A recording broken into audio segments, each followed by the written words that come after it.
So let's talk about how this 2.3 million gallon tank of molasses behind me ruptured and caused one of the deadliest food flood disasters of all time, killing a grand total of 21 people in Boston's North End in 1919.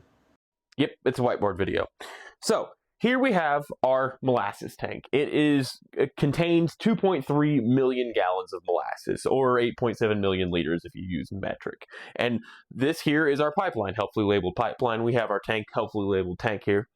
When they were using the molasses in this tank, they would have it shipped via pipeline to a local facility where it would be processed into usually alcohol.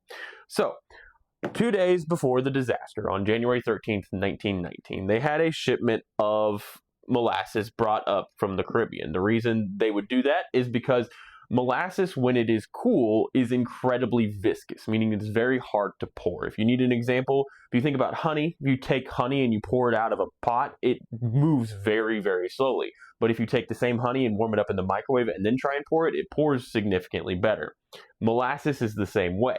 So they would take their warm molasses from the Caribbean that they had shipped up and pour it into this tank. And 2 days before the disaster, they filled the tank to capacity.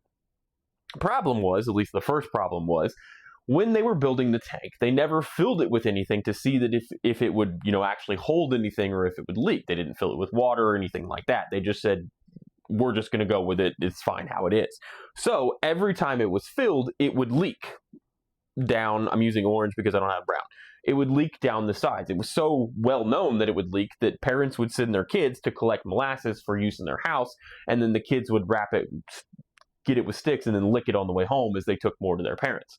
So they started to get complaints. The Purity Distilling Company that owns the tank started to get complaints. And originally, the color of the tank was blue. So what they did was, of course, they took the money and fixed the leaks and there was no problem, except then it wouldn't be on disaster's history. So instead of doing that, they just painted the tank brown to cover up the leaking molasses, because why would you fix the problem in the first place? But that's just the first problem, which is, arguably a really big problem. But our next problem is that during the actual construction of the tank, in addition to not checking to see if it leaked, they used steel that was 50% too thin for what they needed to actually hold the weight of all of this molasses. So they likely knew that they used steel that was too thin for the actual application, because they needed to build it quickly, and they likely cut that corner so they could have it available faster. But what they didn't realize is that the steel they used contained too little manganese, which made the steel incredibly brittle.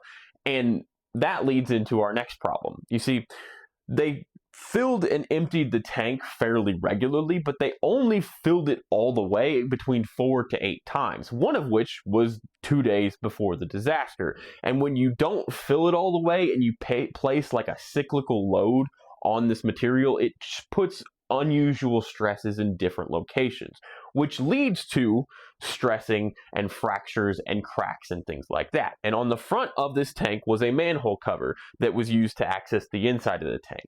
And it is believed that a crack started somewhere in the manhole cover, likely the top, and began to go up through and around the rivets into the actual tank itself.